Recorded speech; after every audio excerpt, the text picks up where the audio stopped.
Hello. Hi. Welcome to... Welcome to... What do I call this? Well, I know for one thing, and that it's I've never been nervous before. This is weird. I mean, my mouth isn't moving, that's one thing. But I've always stuck to a specific style, and... Oh, because... This is weird, because it's been a while. Huh. Well, welcome. Ladies and gents, lords, ladies, they, themies, everybody in between. Welcome to a little bit of a passion project of mine. This is a radio show that will be airing every 7, hopefully 7 p.m. AEST/6 p.m. JST every Friday, Saturday, Sunday. That will be covering mythology, poems, folklore, and any other sort of fiction, non-fiction, literature that primarily is in the public domain, so I can actually read it. But this will be, if you're familiar with my usual content, first off, hi, welcome back. And if you're just tuning in for the first time, well, hi. My name is Seira, and usually I'm a bit more energetic than I am right now, but many moons ago, I actually worked at a radio station. It was a community radio station, yes, but I hosted a program. I won't say what program specifically, to keep myself safe, but it was a program very similar to this, where I would read tales, fables, and other sorts of fables, literature, throughout human history. And so I decided, hey, well, it's the end of the week, I myself need a bit of winding down, and for those of you at home who also like to consume books, consume novels, consume short stories, consume whatever you may. But you either want someone there with you, or you want a more auditory experience. This is what this is for. That is what this is for. I am also a professional voice actor, and so hopefully I'm going to be able to wow you. Oh, thank you. Hopefully I'll be able to wow you, or amaze you, with my amazing, fantastic voice abilities. But even if you just pop in and you're like, no, this ain't for me, and that's okay. I put it under the ASMR tag because I don't exactly know what this clarifies as. Because entertainment there's no radio section under entertainment. But, nevertheless, what is this? Oh, as always, it is music. Okay, no problem. Hello. Welcome to the thing. Go down this. Let's go down. And feel free, hey, please, let me know, anyone in chat, either if you're here for the first time, or you're returning. If there's something a little bit too high, let me know. I'll turn it down. Easy peasy. Also, hello there. Hi, hello there. Try again. Hello. I'm not forcing myself to speak. How do I say this? Because it's like, I don't know if I sound condescending right now. Usually I talk with a lot more energy, with a lot more oomph. But my chat likes when I speak in my deeper voice, and so I at least want to stay consistent, and also if I speak any louder, I feel like I'll break the experience. But I hope you're having a very nice day, very nice week. I don't know what time zone you're in, but I'm guessing it is the best one. Now that you're here, it's gonna be amazing. This is one person here, and that person is you. I hope you have fun. It's because I want to add heck to the yeah. So, this show is meant to only go for an hour. Or meant to go for 2 hours. Tonight I started a little bit later, because I had to get everything prepared. But I will stick to the schedule. So,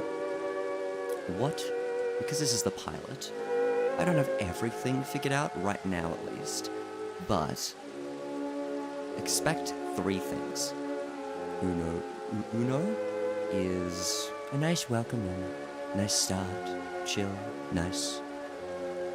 I will read, most likely, some sort of poem or a 1 to 2 page thingamajig, whatever literature, whatever literature you classify as like very, very short.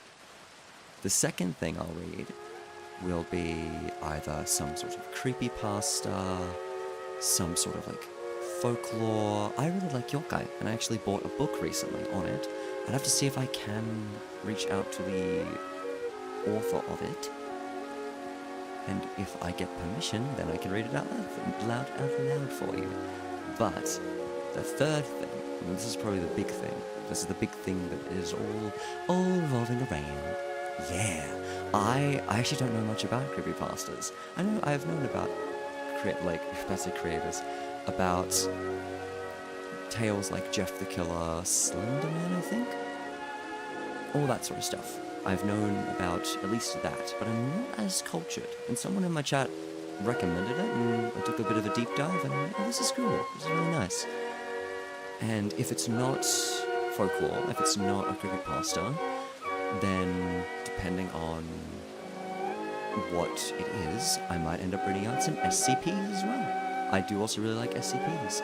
So we'll figure out as we go, as long as you guys are here to, give me some feedback. And even if you aren't, I'll figure it out. It'll be nice. Thank you. I don't know what to pick for this. It was a kind of not a soul search. It was kind of a I don't know what it was. It was a time. It was I don't know. I just looked up I think I looked up classical music meme compilations because I know I wanted classical music. I knew that. But then I just sort of pivoted to just finding, like when I went through a playlist, just found a track that stood out to me.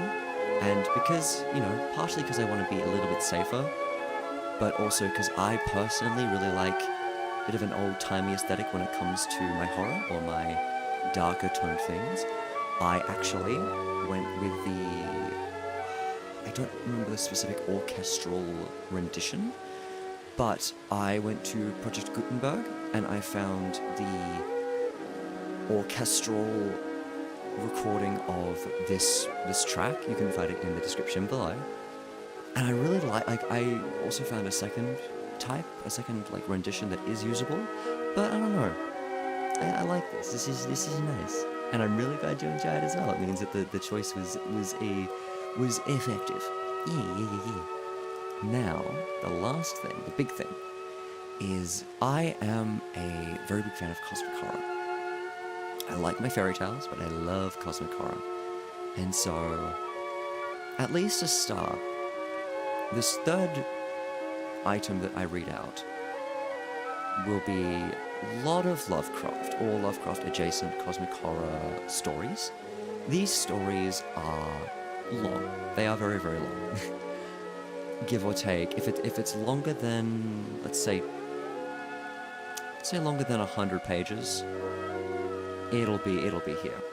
Other examples include stuff like that aren't actually cosmic horror. Will be stuff like Watership Down, Moby Dick.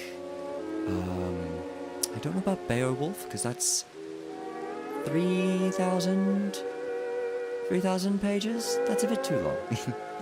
But stories or tales or fables or anything of the sort that is very, very long, that's the overarching literature. And because it's my show and I get to pick what I pick, we're starting with the mobile viewers can already see this, but King in Yellow.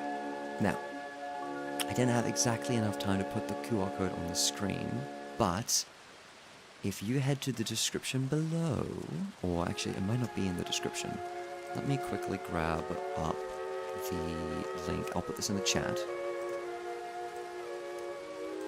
I am going to be using the Gutenberg. A lot of this will be from the Gutenberg. This is the public domain copy of The King in Yellow. And even though I won't go into specifics of how I acquired it. I didn't, rob anyone, don't worry. But when I was at a specific school, when I was doing a specific level of schooling, I was able to... They had a book section. I was able to grab a book. And one of it was this is for Grimm's Brothers. Well, that'll come down the line, so this is a good explanation regardless. But for when I do stuff like Grimm's Brothers, I own quite an old copy that I don't know if you can find much anymore, of the Grimm's Brothers fairy tales, which I believe was from the Oxford Library. It was a UK library, an English library. It might have been London, but in any case, I acquired this book, and I thought, let me read this. Now, unfortunately, because only I have it, it's just mine. I own the only copy, apparently. It's not super accessible, and I'm also not one with the amount of time, nor one willing to challenge the courts. I don't want to get in trouble. So I thought, okay, well, let me go and find and read out the public domain copy. And so every single piece of literature that I read, whether it be fiction, non-fiction, or something in between, you will be able to read along. I'll post these ahead of time on the Discord server once I revamp it, and on my website, which is, let me grab that here. It's a little bit, I need to actually update this before the next broadcast, but if you would like to see and keep up to date with everything regarding this show, please head on over to the comment side. Now, 25 minutes has elapsed. In this broadcast, I am very much going to be focusing on the stories themselves, and usually I'm I very much more interact with chat.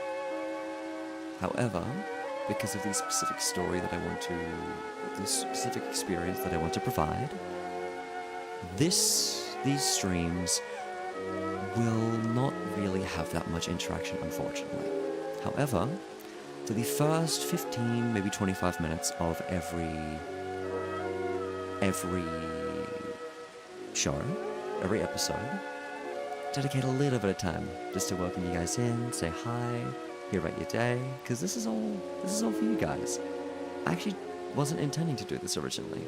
I was potentially going to do something else, but when I heard how many people in my usual chat enjoyed this sort of slower paced, more methodical and calmer version of moi, I thought, why not?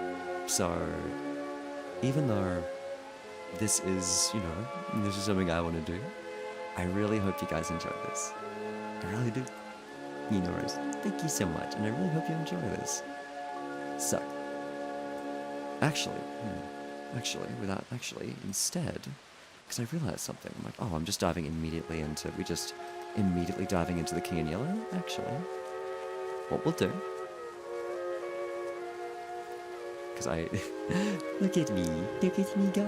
What I'm going to do, I've got it prepared on this side, but on the mobile one, I'll have to change it up really quick in just a second. Zaza. I'll put the link in chat as well. This is The Raven by Edgar Allan Poe. Just as a warm-up. Nice warm-up for the episode. Gonna give this one a read. Now let me quickly just move this out of the way. Let me go ahead and add in the... Ooh, that's a bit much. Here we go.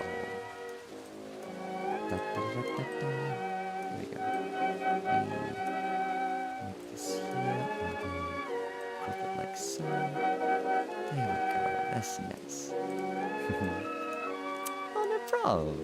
It's working as intended. Yippee. Okay. So. Oh, and I will put this as a disclaimer at the start of next stream, because, hey, if you like this already, just wait until you see the final version of this. There's gonna be more. It'll be this next week as well, but I've got a few more special things prepared. But I'm gonna give this disclaimer just every single broadcast, because the content that I am reading out is very old. Now, that in of itself is not a bad thing.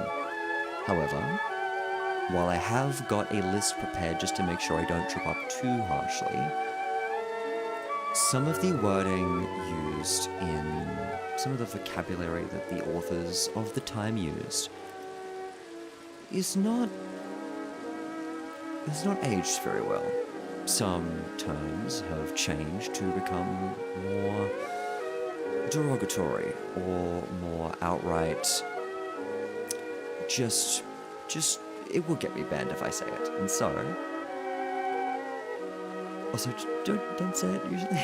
But I want to preface that if any words from the time might be triggering, if any verbiage might be unsettling to you, I would recommend that you probably don't watch this. I will be changing up words, not out of a... how do I say this? I will be changing words to fit the original intention of the author, just without the racism. That's what I'm going to be doing. And if there are words that are just... the terms have just changed, like a bundle of sticks, then I will say a bundle of sticks. Neat. So, with that being said, oh, and if I accidentally say specific words, I ask that you forgive me. I have read these ahead of time, but just in case I do misspoke, I ask that you be a little bit patient with me while I get my bearings.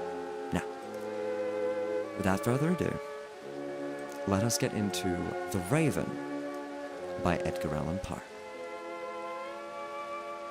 Once it loads. Alright.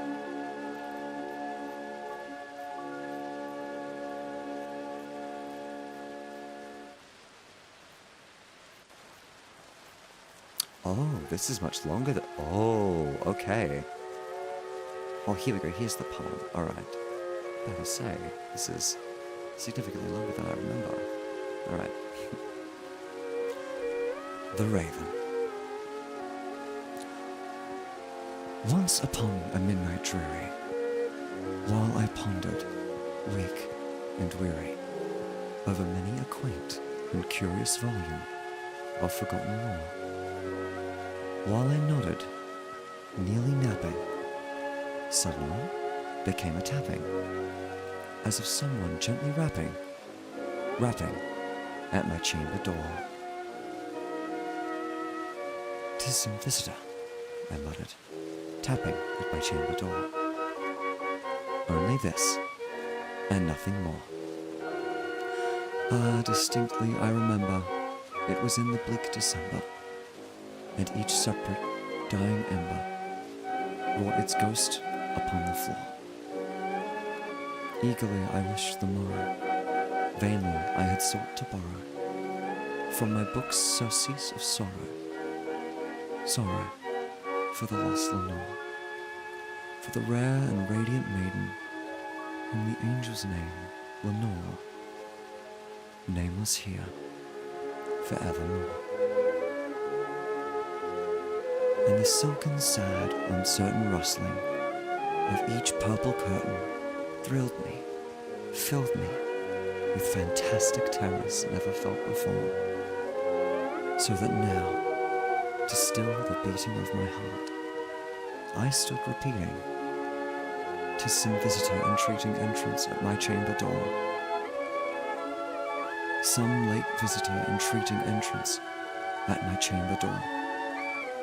This it is, and nothing more. Let me lower this a little bit. There we go.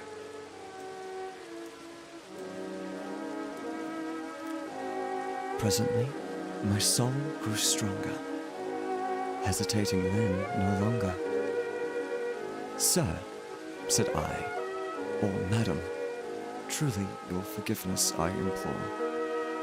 But the fact is I was napping, and so gently you came rapping, and so faintly you came tapping, tapping at my chamber door, that I scarce was sure I heard you.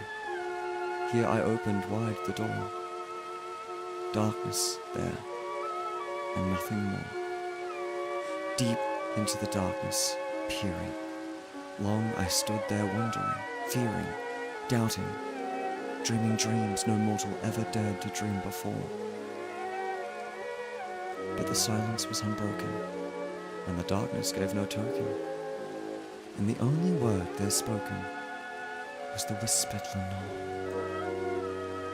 This I whispered, and an echo murmured back the word, Lenore. Merely this, and nothing more. Back into the chamber turning, all my soul within me burning.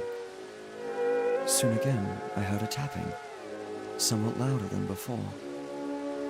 Surely, said I, surely that is something at my window lattice. Let me see then what thereat is, and this mystery explore. Let my heart be still a moment, and this mystery explore. 'Tis the wind and nothing more. Open here, I flung the shutter, when with many a flirt and flutter, in there stepped a stately raven of the saintly days of yore.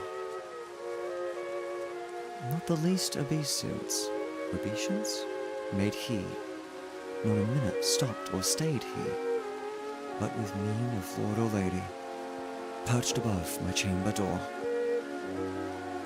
perched upon a bust of Pallas, just above my chamber door, perched and sat, and nothing more. Then this ebony bird beguiling my sad fancy into smiling, by the grave and stern decorum of the countenance it wore. Though thy crest be shorn and shaven, thou, I said, art sure no craven, ghastly grim and ancient raven, wandering from the nightly shore. Tell me what thy lordly name is on the night's Plutonian shore.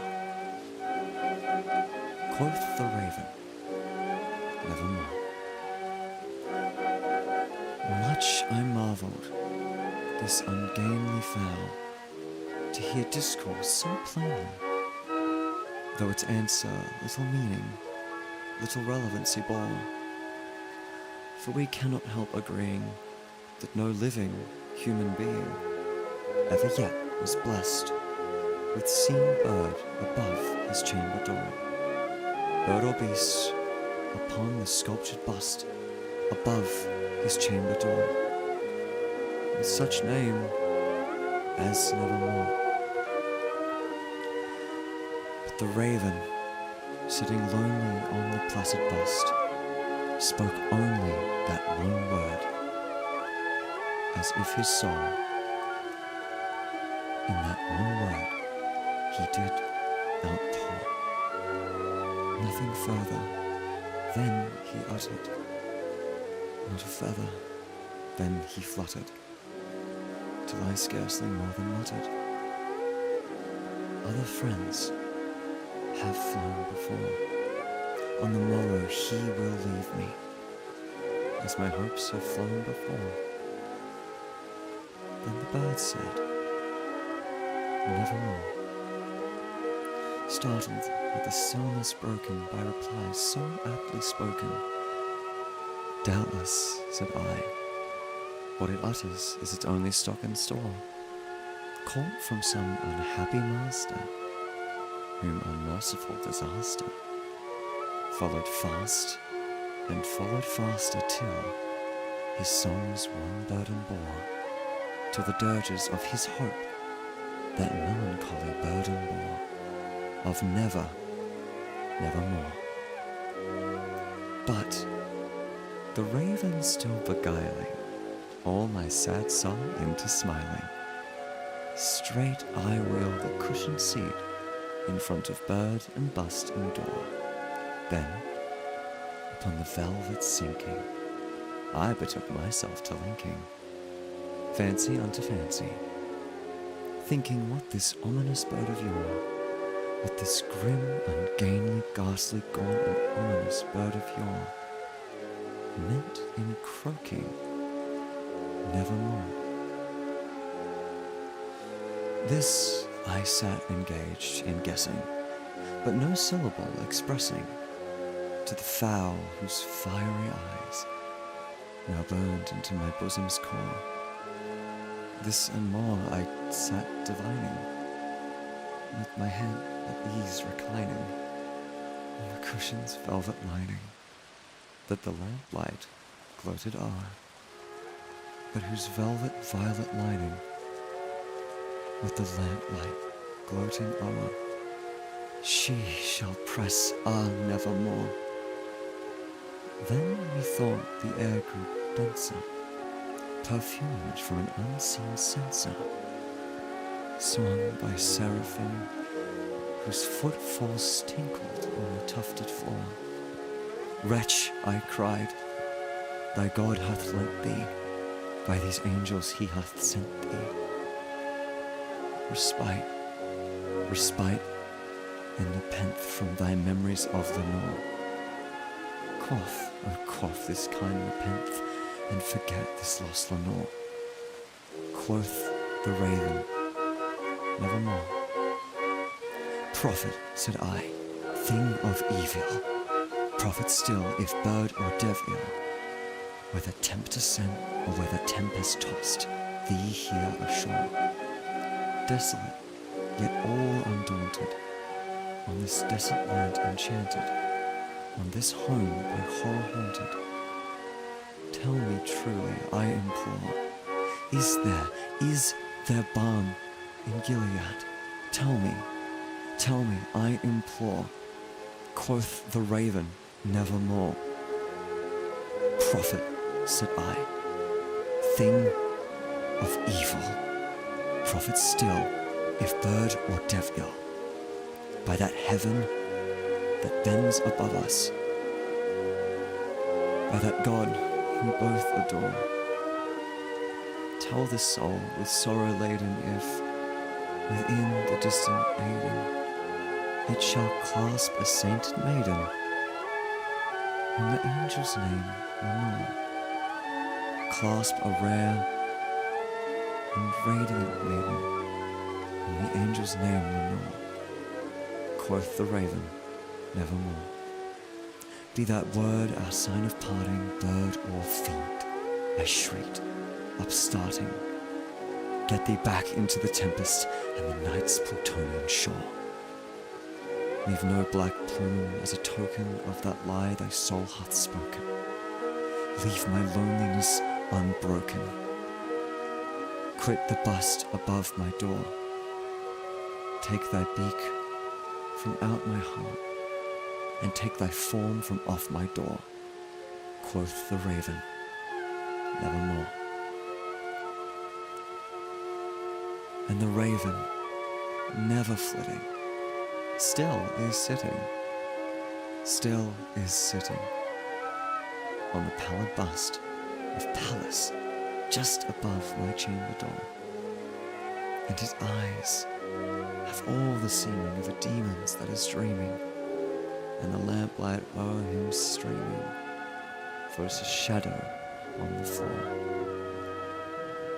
And my soul, from out that shadow that lies floating on the floor, shall be lifted nevermore.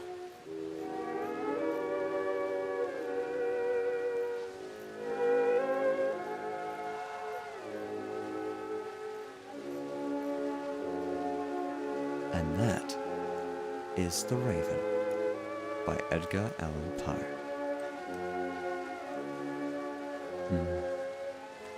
Now, oh hello, welcome in.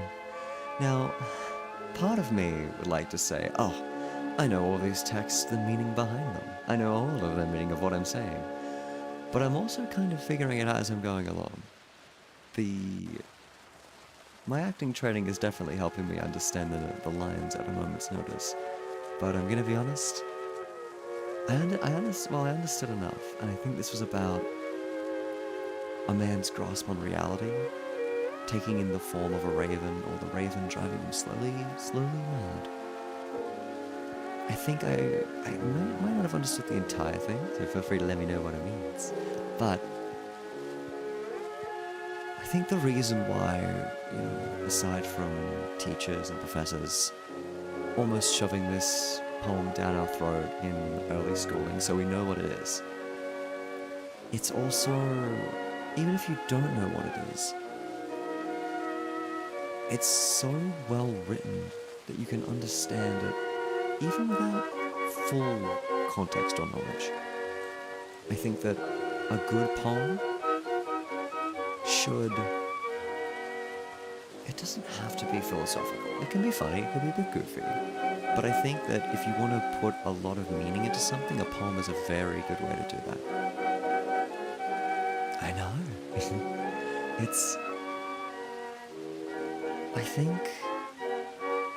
I think if you're trying to get a message across, and you really, it's like the poems are the novels of the short form world. They're really nice to get across a message. That's kind of is, kind of isn't. I'm kind of putting out keywords and phrases right now, but pardon me? That was a lot longer than I thought it would be. For some reason, I mixed up this and The Jabberwocky by Lewis Carroll.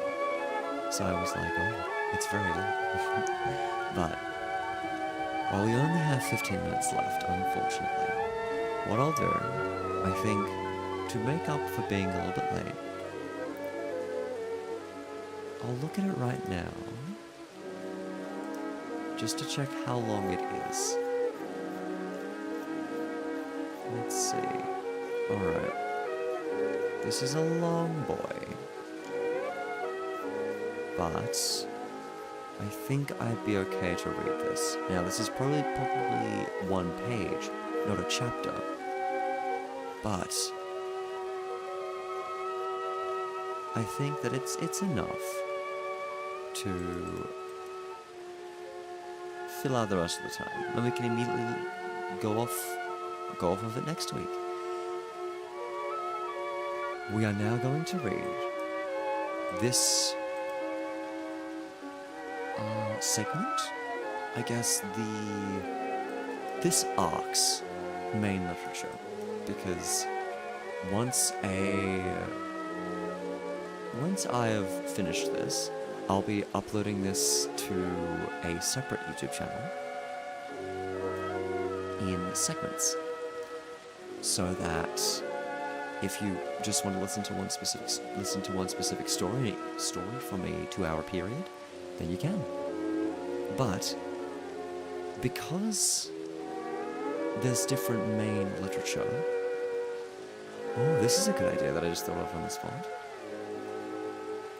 Choose a main piece of literature, and then I will be reading stories that relate to that. But primarily I'm putting this into arcs, so that if you know what the main piece of literature is, in this case it is The King in Yellow, then it will not take you long, because this will all be sorted,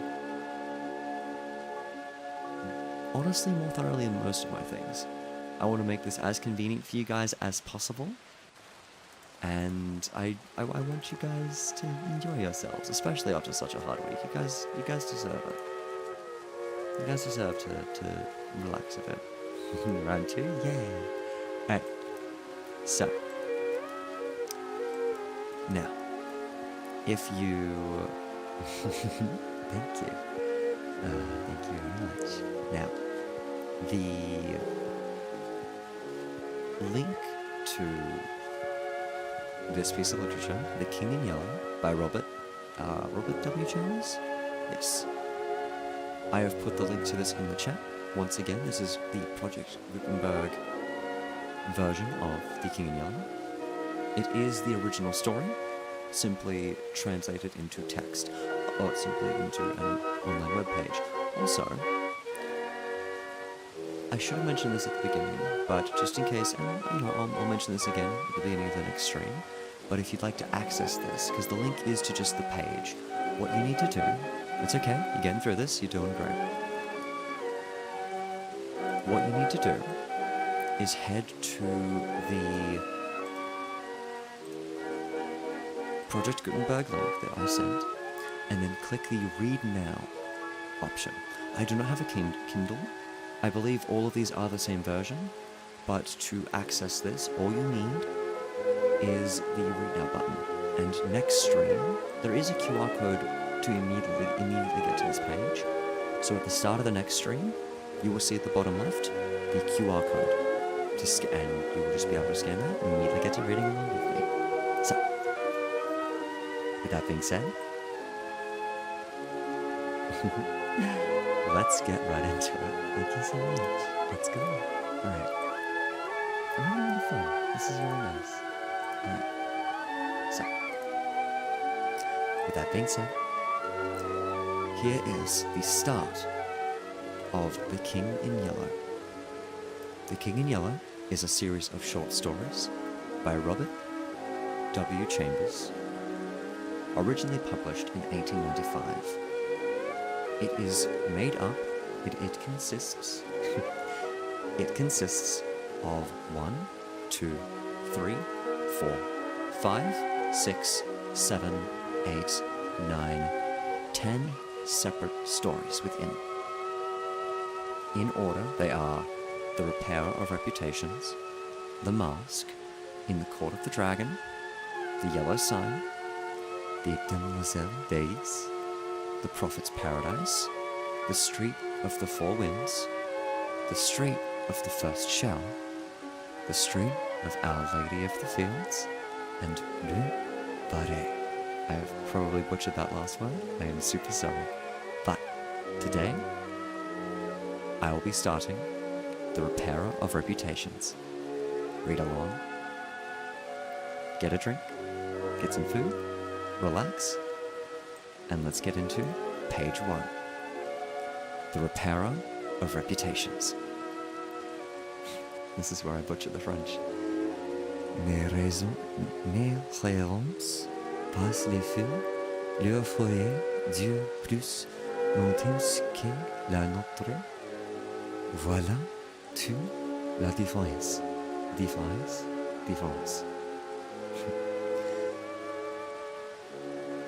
Toward the end of the year 1920, the government of the United States had practically completed the program adopted during the last month of President Winthrop's administration. The country was apparently tranquil. Everybody knows how the tariff and labor questions were settled.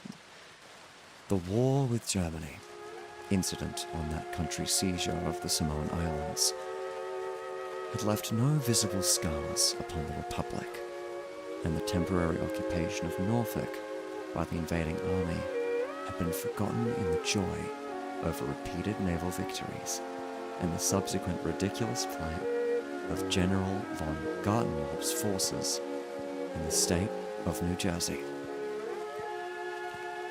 The Cuban and Hawaiian investments had paid 100%, and the territory of Samoa was well worth its cost as a coaling station. The country was in a superb state of defense. Every coast city had been well supplied with land fortifications. The army, under the parental eye of the General Staff, organized according to the Prussian system, had been increased to 300,000 men, with a territorial reserve of 1 million, and 6 magnificent squadrons of cruisers and battleships patrolled the 6 stations of the navigable seas, leaving a steam reserve amply fitted to control home waters. The gentleman from the West had at last been constrained to acknowledge that a college for the training of diplomats was as necessary as law schools are for the training of barristers. Consequently, we were no longer represented abroad by incompetent patriots. The nation was prosperous. Chicago, for a moment paralyzed after a second Great Fire, had risen from its ruins, white and imperial. More beautiful than the White City after a second Great Fire. Oh. No, that's right. Wait, I lost myself. And more beautiful than the White City, which had been built for its plaything in 1893. Everywhere, good architecture was replacing bad. And even in New York, a sudden craving for decency had swept away a great portion of the existing horrors. Streets had been widened, properly paved and lighted. Trees had been planted, squares laid out, elevated structures demolished, and underground roads built to replace them. The new government buildings and barracks were fine bits of architecture. And the long system of stone quays which completely surrounded the island had been turned into parks, which proved a godsend to the population. The subsidizing of the state theater and state opera brought its own reward. The United States National Academy of Design was much like European institutions of the same kind. Nobody envied the Secretary of Fine Arts, either his cabinet position or his portfolio. The Secretary of Forestry and Game Preservation had a much easier time, thanks to the new system of National Mounted Police. We had profited well by the latest treaties with France and England, the exclusion of foreign-born Jewish people as a measure of self-preservation, the settlement of the new independent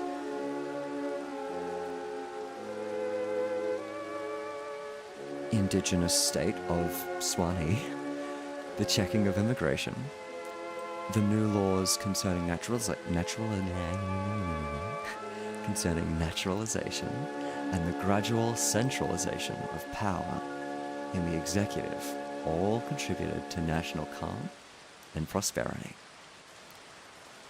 When the government's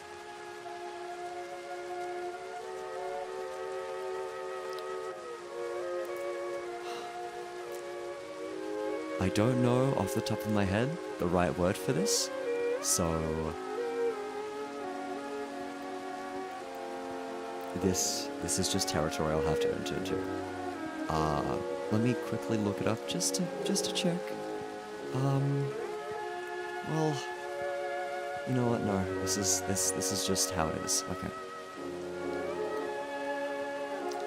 When the government solved the Indian problem, and squadrons of Indian cavalry scouts in native costume were substituted for the pitiable organizations tacked onto the tail of skeletonized regiments by a former Secretary of War, the nation drew a long sigh of relief.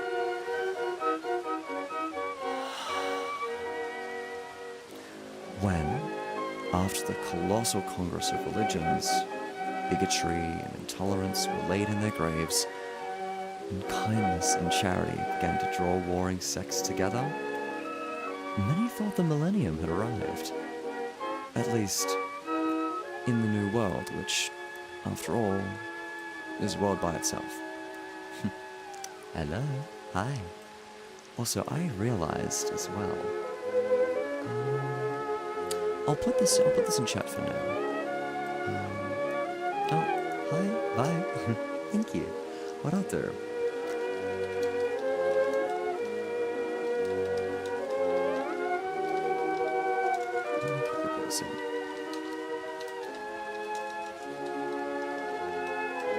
Let me put this in real quick. Right.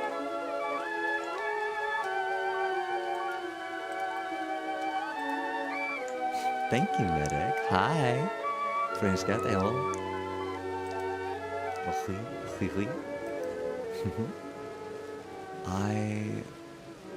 I'm glad you guys are enjoying this, and thank you. I'm doing my best. Thank you.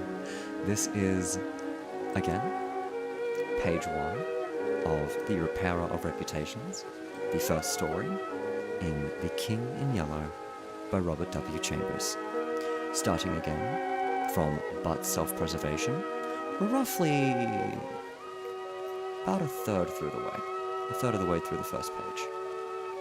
Thank you very much. Let's go.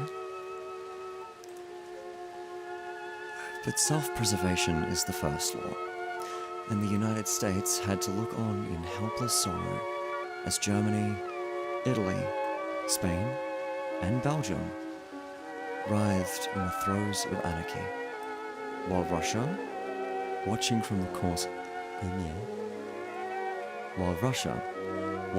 the Caucasus, stooped and bound them one by one. In the city of New York, the summer of 1899 was signalized by the dismantling of the elevated railroads. The summer of 1900 will live in the memories of New York people for many a cycle. The Dodge statue was removed in that year. In the following winter began that agitation for the repeal of the laws prohibiting suicide, which bore its final fruit in the month of April 1920, when the first government lethal chamber was opened on Washington Square. I had walked down that day from Dr. Archer's house on Madison Avenue, where I had been as a mere formality.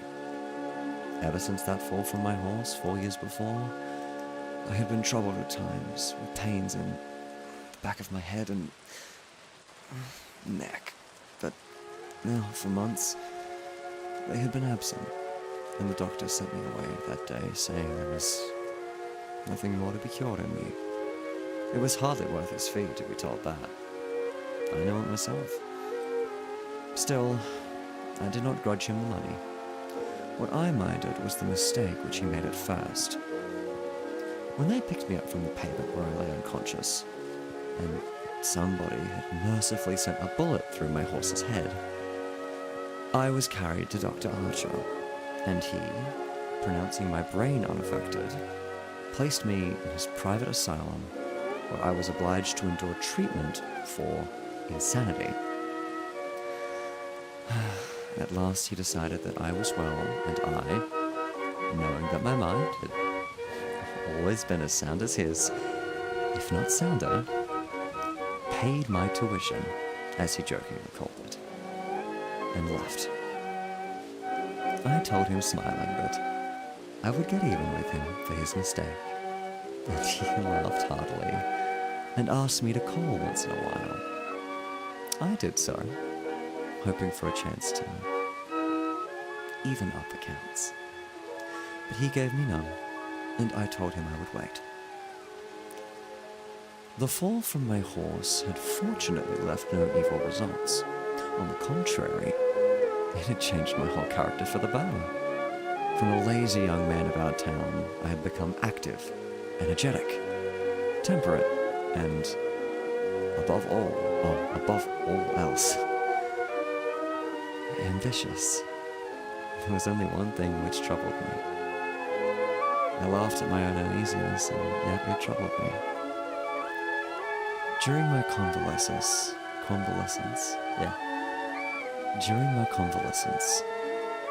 I had bought and read for the first time The King in Yellow. I remember, after finishing the first act, that it occurred to me that I had better stop.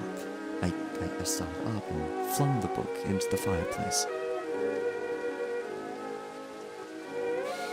The volume struck the barred grate and fell open on the hearth in the firelight. If I had not caught a glimpse of the opening words in the second act, I should never have finished it. But as I stooped to pick it up, my eyes became riveted to the open page, and with a cry of terror, or perhaps it was of joy so poignant that I suffered every nerve. I snatched the thing out of the coals and crept, shaking, to my bedroom, where I read it and reread it and wept and laughed and trembled with the horror which at times assails me yet. This is the thing that troubles me, for I cannot forget Carcosa, where black stars hang in the heavens, where the shadows of men's thoughts lengthen in the afternoon, when the twin suns sink into the lake of Hali, and my mind will bear forever the memory of the pallid mask. I pray God will curse the rider, as the rider has cursed the world with this beautiful, stupendous creation, terrible in its simplicity, irresistible in its truth. A world which now trembles before the king in yellow.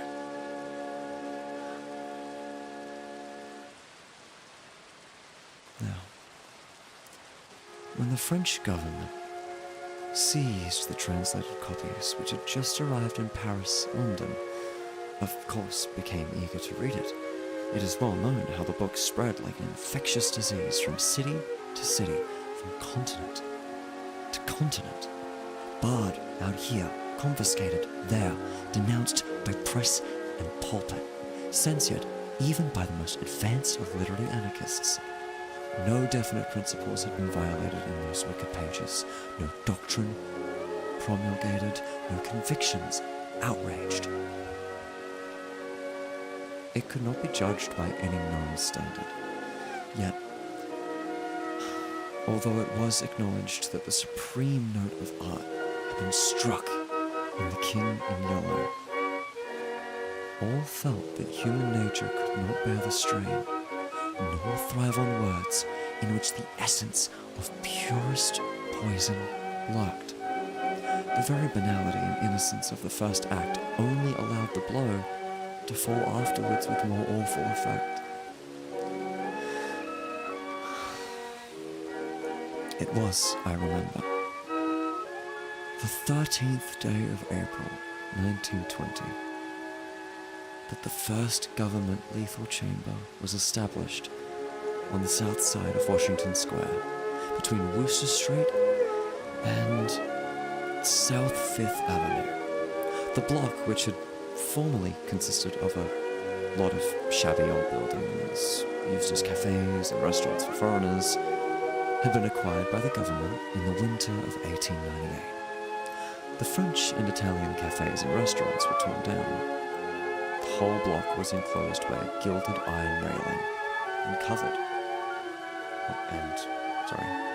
and converted into a lovely garden with lawns, flowers, and fountains.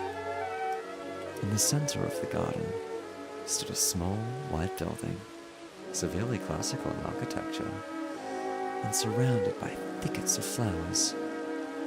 6 Ionic columns supported the roof, and the single door was of bronze. A splendid marble group of the Fates stood before the door, the work of a young American sculptor, Boris Hehe, who had died in Paris when only 23 years old.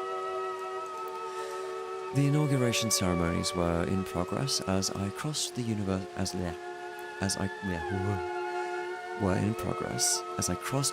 Place and entered the square. I threaded my way through the silent throng of spectators, but was stopped at 4th Street by a cordon of police. A regiment of United States Lancers were drawn up in a hollow square round the lethal chamber. On a raised tribune facing Washington Park stood the governor of New York, and behind him were grouped the mayor of New York and Brooklyn, the inspector general of police, the commandant of the state troops, Colonel Livingston, military aide to the President of the United States, General Blount, commanding at Governor's Island, Major General Hamilton, commanding the garrison of New York and Brooklyn, Admiral Buffby of the fleet in the New York River, Admiral Buffby of the fleet in the New York River, Surgeon General Lansford, the staff of the National Free Hospital, Senator Weiss and Franklin of New York, and the Commissioner of Public Works. The Tribune was surrounded by a squadron of hussars of the National Guard. Oh, off center. Oh, nande. Oh, whoa. My model is Ladine. What the? Whoa. That's, the king nearly got me, guys. I need to sit up a bit more, because my mic must have been blocking it. Thank you, Dana. Appreciate it. Thank you. Now, where was I? Before I was rudely interrupted by technological issues. See, this is why we're going back to the old style. Because hopefully that won't break. Nah, it's okay. Let me see about here we go. We are about 4 paragraphs away from the end of page 1 of The Repairer of Reputations. Starting at the Governor. The Governor was finishing his reply to the short speech of the Surgeon General. I heard him say, "The laws prohibiting suicide and providing punishment for any attempt at self-destruction have been repealed. The government has seen fit to acknowledge the right of man to end an existence which may have become intolerable to him. Through physical suffering or mental despair, it is believed that the community will be benefited by the removal of such people from their midst. Since the passage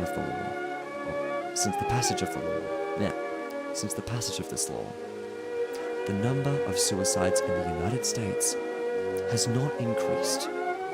Now, the government has determined to establish a lethal chamber in every city, town, and village in the country. It remains to be seen whether or not that class of human creatures from whose desponding ranks new victims of self-destruction fall daily will accept the relief thus provided." He paused and turned to the white lethal chamber.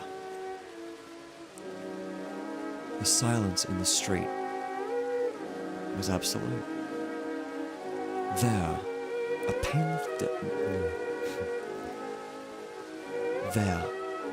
painless death awaits him who can no longer bear the sorrows of this life. If death is welcome, let him seek it there. Then quickly turning to the military aide of the president's household, he said, "I declare the lethal chamber open." And again, facing the vast crowd, he cried in a clear voice, "Citizens of New York and of the United States of America, through me, the government declares the lethal chamber to be open." The solemn hush was broken by a sharp cry of command. The squadron of hussars filed after the governor's carriage. The lancers wheeled and formed along Fifth Avenue to wait for the commandant of the garrison, and the mounted police followed them. I left the crowd to gape and stare at the white marble death chamber, and, crossing South Fifth Avenue, walked along the western side of that thoroughfare to Bleecker Street. Then, we turned to the right and stopped before a dingy shop which bore the sign, Hawberk Armourer. I glanced in at the doorway and saw Hawberk busy in his little shop at the end of the hall.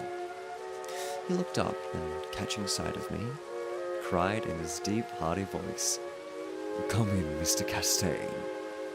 Constance, his daughter, rose to meet me as I crossed the threshold and held out her pretty hand.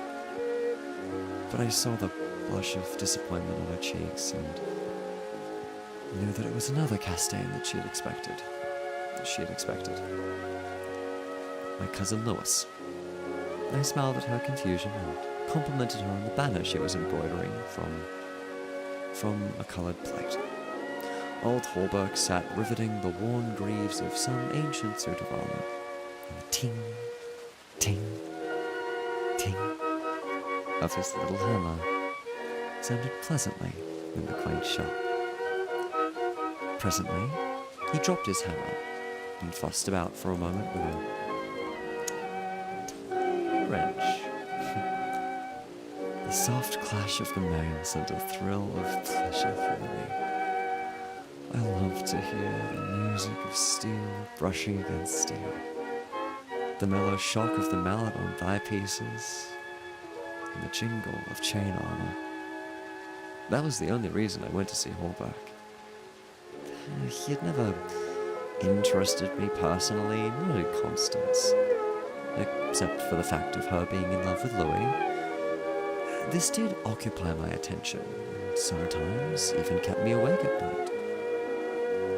But I know in my heart that all would come right, and that I should arrange their future as I expected to arrange that of my kind doctor, John Archer.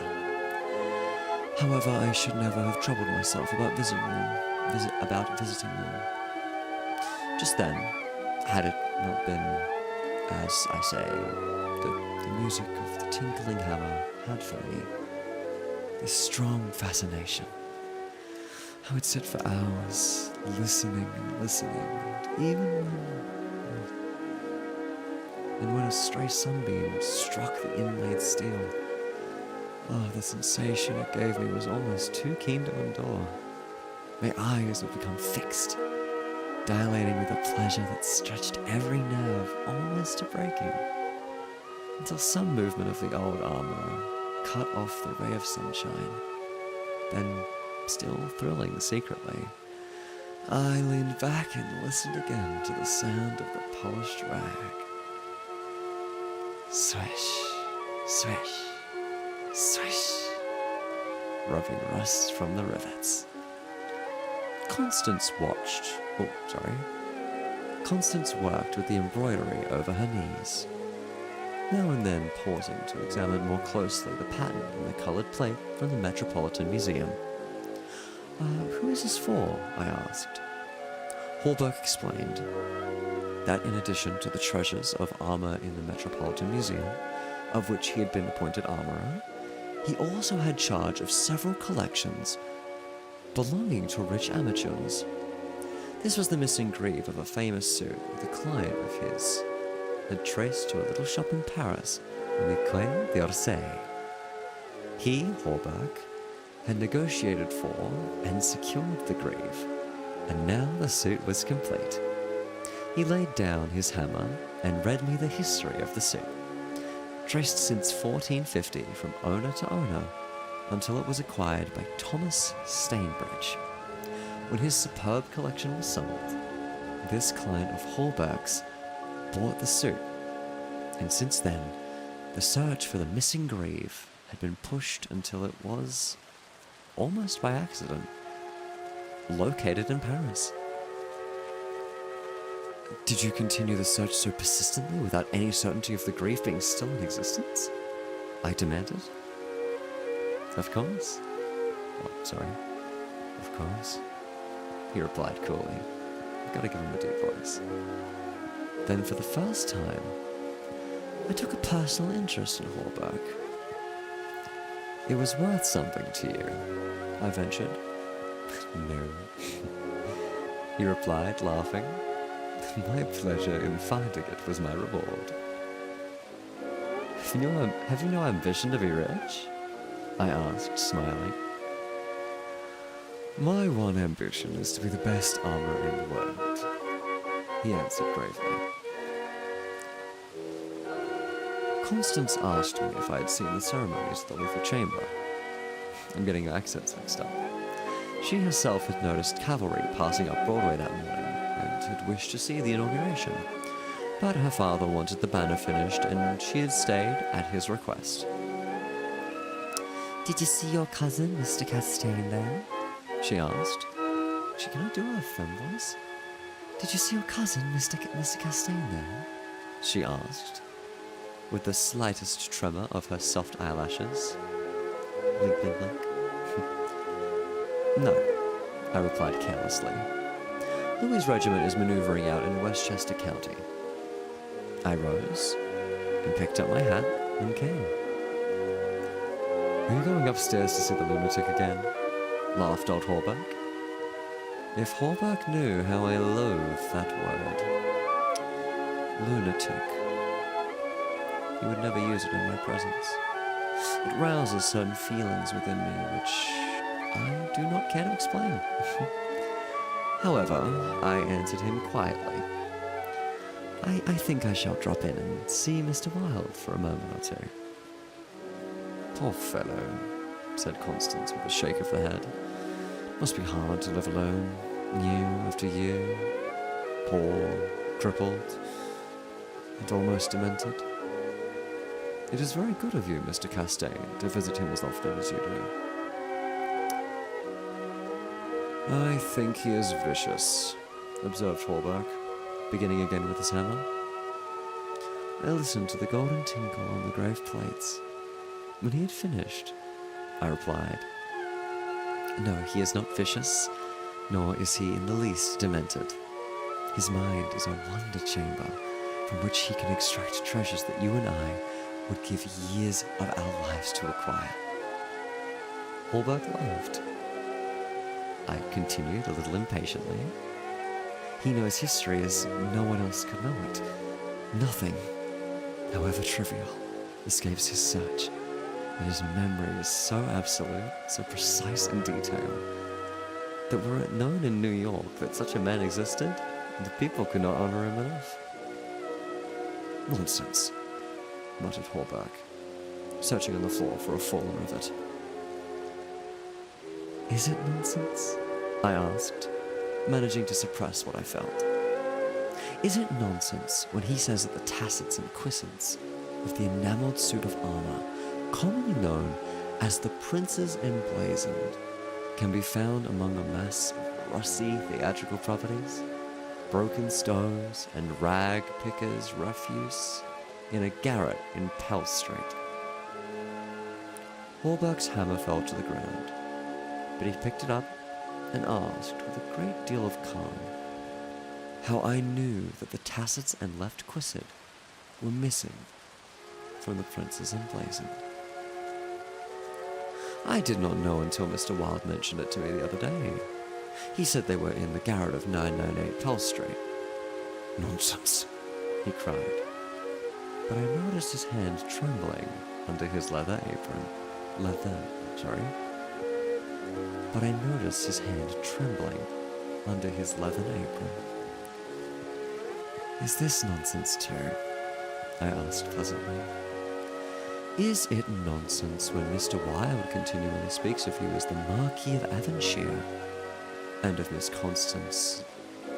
I did not finish, for Constance had started to her feet with terror written on every feature. Hawberk looked at me and slowly smoothed his leather apron.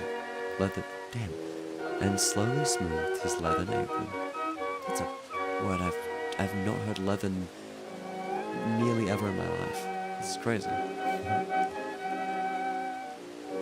That is impossible, he observed. Mr. Wilde may know a great many things. About armor, for instance? And the Prince's Emblazoned, I interposed, smiling. Yes, he continued slowly, about armor. Also, maybe, that he is wrong in regard to the Marquis of Avonshire, who, as you know, killed his wife's traducer years ago, and went to Australia, where he did not survive his wife. Mr. Wilde is wrong, murmured Constance. Her lips were blanched, but her voice was sweet and calm. Let us agree, if you please, that In this one circumstance, Mr. Wilde is wrong. Oh, wait, this is me.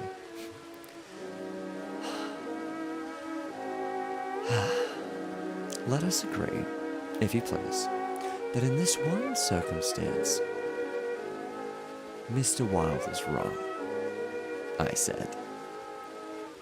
And that is the end of page 1 of The Repairer of Reputations, which, looking at this here, granted the poem was about 15-20 minutes long. I didn't think it would take that long, mainly because I didn't clock exactly how long it would be.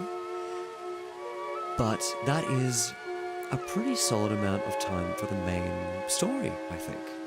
That is doing 2 pages of the main story will be what we do going forward, which it does kind of suck that we start with 1 page that will always be off, unless there's a 3rd page that is a little shorter.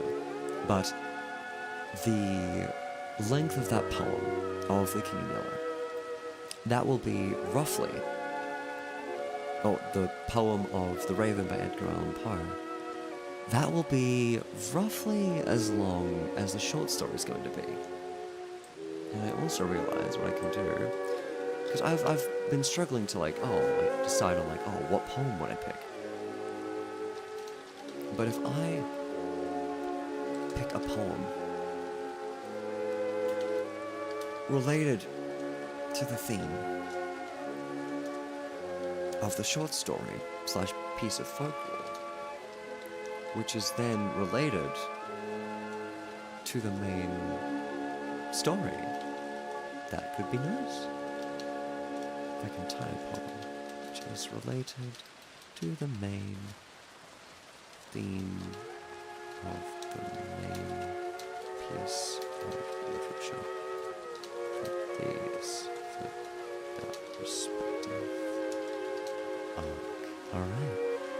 So, hi Donna. Hey, Yee. We just got finished reading the first page of The Repairer of Reputations. I still have a lot of The Repairer of Reputations left to read. Let's see. Also, congrats on your debut. It was really nice to see. It was really cool. How many pages is The Repairer of Reputations? Is there only 3? Really? Oh. I'm gonna guess it's... Oh, it must be a chapter? Or a part, I don't know. But there are 3... Oh, sorry, I'm phrasing my voice. There are 3 pages or chapters in The Repairer of Reputations. And so, that means that roughly, if we get through perhaps 2 chapters, maybe 3 chapters a stream, that means that roughly 7, 8, that means this will be a 10 episode arc. Wow. But let's start. Oh, okay, let me make put this down here, because I'm speaking lower than I thought I would, but it'll be, I'm learning for next time, which is really nice. These will be going up every single Sunday. Every single Sunday at hopefully 7 p.m. So it'll be ending about half an hour before now. Yeah, okay, perfect, alright. And if anyone here would like to, I know it's this is a nice and cozy end to the week. And if you, let's say you only just discovered this now, or let's say you're in like a different time zone, and you really want to listen to me read one of these stories, but you weren't able to catch that specific stream, well, not on my main YouTube channel, for the people that have followed Pau Seira, followed me for Helmst Everlong, I have a separate channel which I'll be adjusting and making live sometime next week, where I'll be taking all of these streams and I will be putting the standalone stories or chapters as their own highlights on that channel, along with timestamps too. Hopefully I'll be able to timestamp this entire stream, but if all goes according to Keikaku, or according to plan, you should be able to find any story, any one of these stories, any episode, any information about the story you want to hear, any information about a story that I've read on this radio show. If all goes according to plan, you should be able to navigate to it in 2 clicks, no matter the platform. So if you're on YouTube, you should just be able to go to playlists and then immediately find the arc that it is a part of. If you're on Twitch, it's a little harder on Twitch, but there'll be the website on a link to the website to my card site on Twitch. And so simply head there, head to the radio show tab, and then you should be able to find the entire archive of this. And if you have any specific, this is I am slowing down my talking, and I'm actually having to think about what words I choose, which is really it's definitely new. But, and I hope I hope non-ADHD Seira is still just as good as regular Seira. But if the higher my voice goes, the more ADHD I get. Nice. But the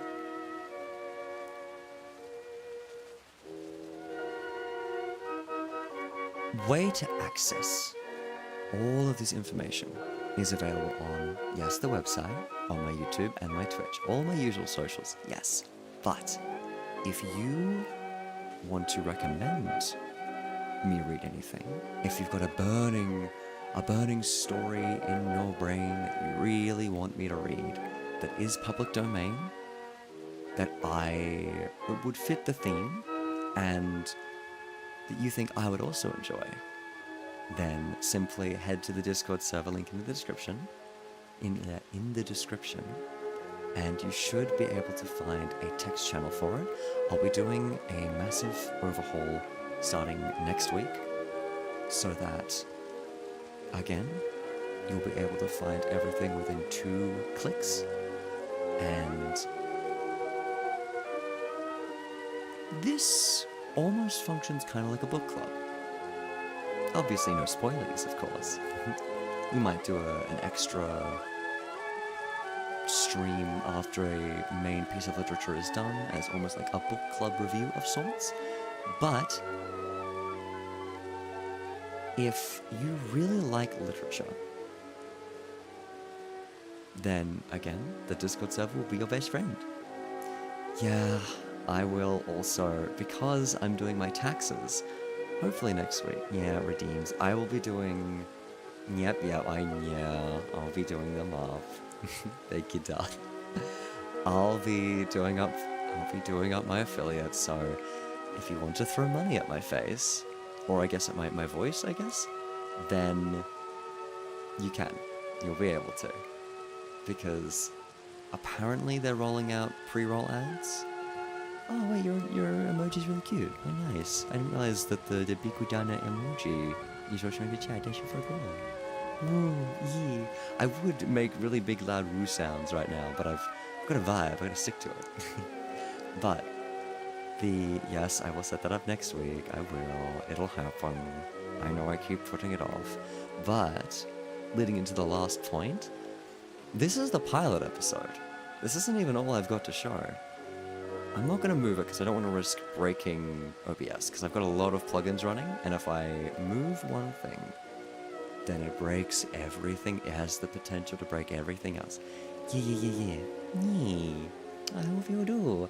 I will be going live every Sunday at 7 p.m. AEST, so 6 p.m. JST, for exactly 2 hours.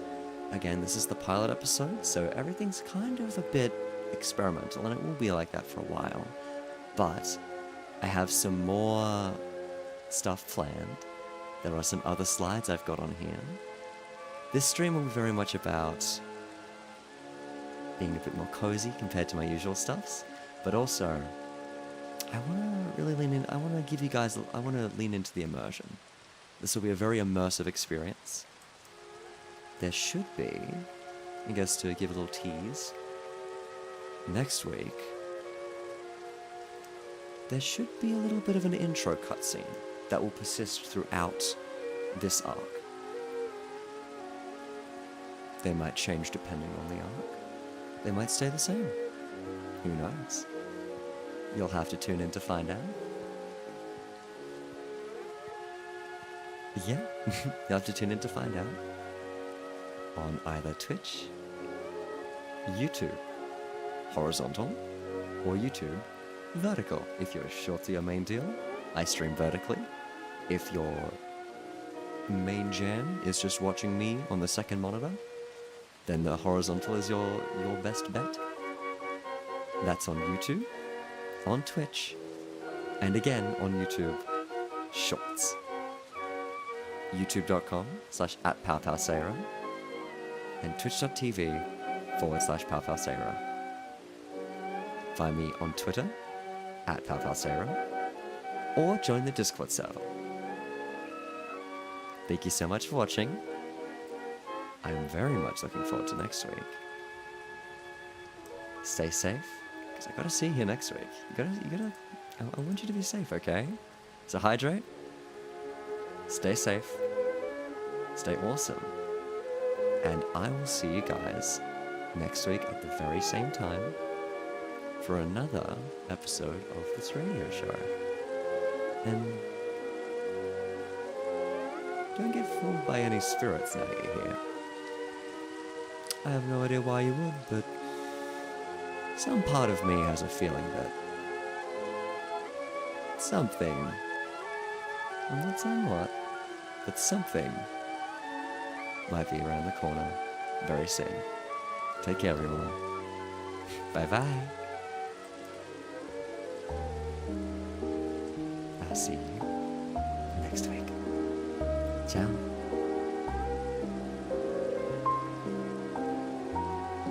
Oh, I stream on Friday, Saturday, Sunday.